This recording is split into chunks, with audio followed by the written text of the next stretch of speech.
来乡亲啊，这个本土确诊的病例数是一天比一天较侪，今仔日来到551例。台湾的疫情政策，即摆是要慢慢啊行向着甲病毒来共存。指挥官陈时中讲，以即摆的疫情来推估，到4月底，台湾一天的本土病例将会超过1000例。讲即波的疫情，就要到6月底才有机会来收煞。因为大量的患者，所以这个快筛试剂将做上界主要的工具。但是这个快筛试剂实在正无俗，陈时中来保证会把这个试剂价格降落到200块以下，而且是会愈来愈俗，会员嘛会真充足。嘛有咧计划，要让这个台北、新北、桃园、基隆，这疫情上严重的县市，会当来申请公费快筛。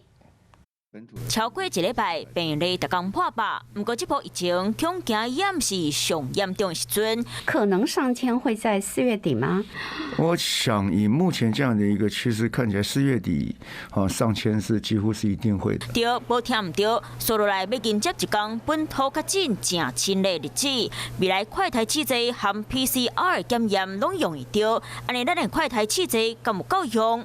药局全部被扫光，我们采购一定是非常大量的去采购。然后第二个如果要大量做是吃紧的，那像我们也在协调人力进到工厂里面去帮忙。那至少是200块以下了。保证继续俗，大人买到。未来可以成立快筛国家队，嘛计划高风险的所在，会当申请公费快筛。即马目标是疫情上严重的800基图。所以我们现在是定说，在高风险的区域，大概可以来向我们提计划。那每一次的计划以20万剂。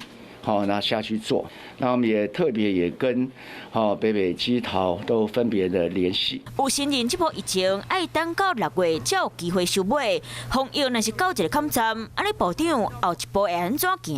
所以到6月底到尾巴了，所以你可以参选啦，这参选是2回事啦。小英有跟你谈过吗？没有正式谈过，非正式谈过。你这样子问我很难回这。陈时中笑笑啊，无甲咱讲伊到底咧想啥，看起来上好的时机点，就要等到6月才会当知影。我是陈雅玲，想要跟我一起从零掌握天下事吗？赶紧按下华视新闻 YouTube 频道的订阅按钮，开启小铃铛，跟我一起探讨公共议题，给您最专业的华视新闻。